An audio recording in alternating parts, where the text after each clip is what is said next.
சுவாமி படங்களை துடைக்கும் போது மறந்தும் இந்த தவறை செய்து விடாதீர்கள். நம் வீட்டில் விசேஷ நாட்களில் பூஜை அறையில் இருக்கும் சுவாமி படங்களை சுத்தம் செய்வோம். ஆனால் அப்போது சில தவறை எல்லோரும் செய்திருப்போம்.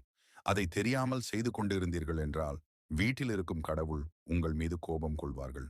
இந்த ஒரு ஆன்மீக தகவலை தெரிந்து கொள்ளும் முன் இந்த சேனலை சப்ஸ்கிரைப் பண்ணிட்டு ஓம் சரவண பவா என்று கமெண்டில் பதிவிடவும். சுவாமி படங்களை சுத்தம் செய்யும் போது கோபமான மனநிலையில் சுத்தம் செய்யக்கூடாது.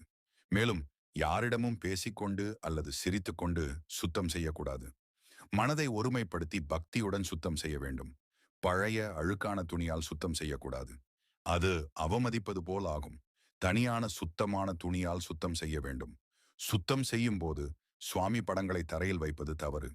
மேசை, மஞ்சள் கம்பளி அல்லது பட்டு துணி மேல் வைக்கலாம். வேதியியல் கலந்த திரவங்கள் பயன்படுத்தக்கூடாது.